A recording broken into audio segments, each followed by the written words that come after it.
Shabbat Shalom. Thank you very much, Cantor Vera, for inviting me, and thank you, all of you, for being here today as we commemorate Yom HaShoah, Holocaust Remembrance Day. I prefer to call it, Wikipedia tells me we can call it, Holocaust and Heroism Remembrance Day, and I prefer that term. I prefer the term for people like myself who didn't learn much about the Holocaust in school, and I'm still most certainly not an expert on it today. I know that all of you know more about it than I do. I prefer the term Holocaust and Heroism Remembrance Day because I never learned about the heroes of the Holocaust. A long time ago, but long after I left school, I used to play chess with a member of your community by the name of Joseph or Joe Goldman. Joe passed away in 2005, and maybe some of you recall him. I once saw him at an event at the Polish National Home. And I said, "Hi, Joe, how are you doing? And glad to see you here." And he said to me, "I come every year, at my first year being there, to honor the Polish Catholic family that sheltered me in the Holocaust and saved me from certain death." I read about some recently read about some other heroes in an article in the New York Times called "The Nazi Fighting Woman of the Jewish Resistance." It's a story that I never heard in school, but it was an incredible story. A woman like Hannah Sanesh, a young World War II native of Hungary, who left her native Hungary in 1939 to escape anti-Semitism, and she was safe living in what was then called Palestine. But she returned to Europe to fight against the Nazis and became a paratrooper.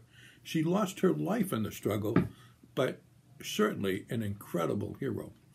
Now, I never learned that hero with a history of so many other heroes of the resistance, Jewish heroes of the Holocaust and the resistance.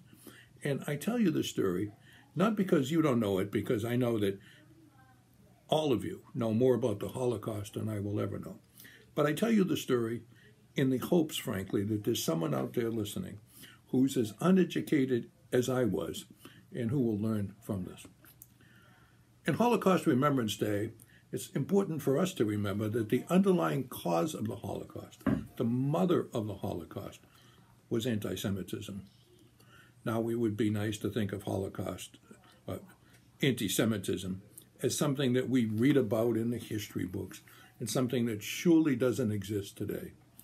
It would be nice, but unfortunately, it would not be the truth. The truth is that the Anti-Defamation League reported in 2020 that in 2019 we had the largest number of incidents, anti-Semitic incidents in the United States in 40 years, over 2,000 incidents, including some in Massachusetts, fortunately none in Haverhill.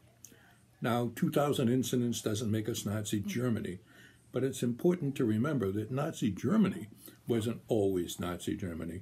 Things have to start somewhere, and it's important for us to stop them when they start or before they start.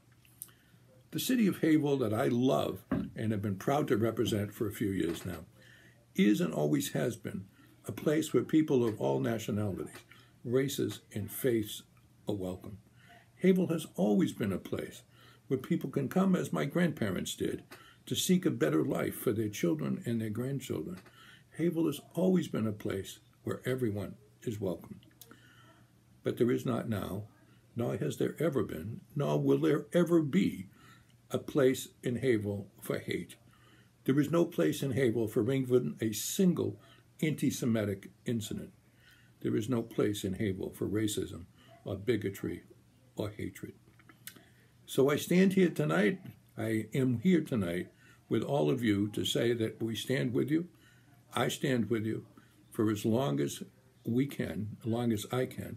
I will be there with you, hopefully in person next year, to say again next year as I did this year, there is no place for hate in Haverhill. Thank you very much again for inviting me. Shabbat Shalom.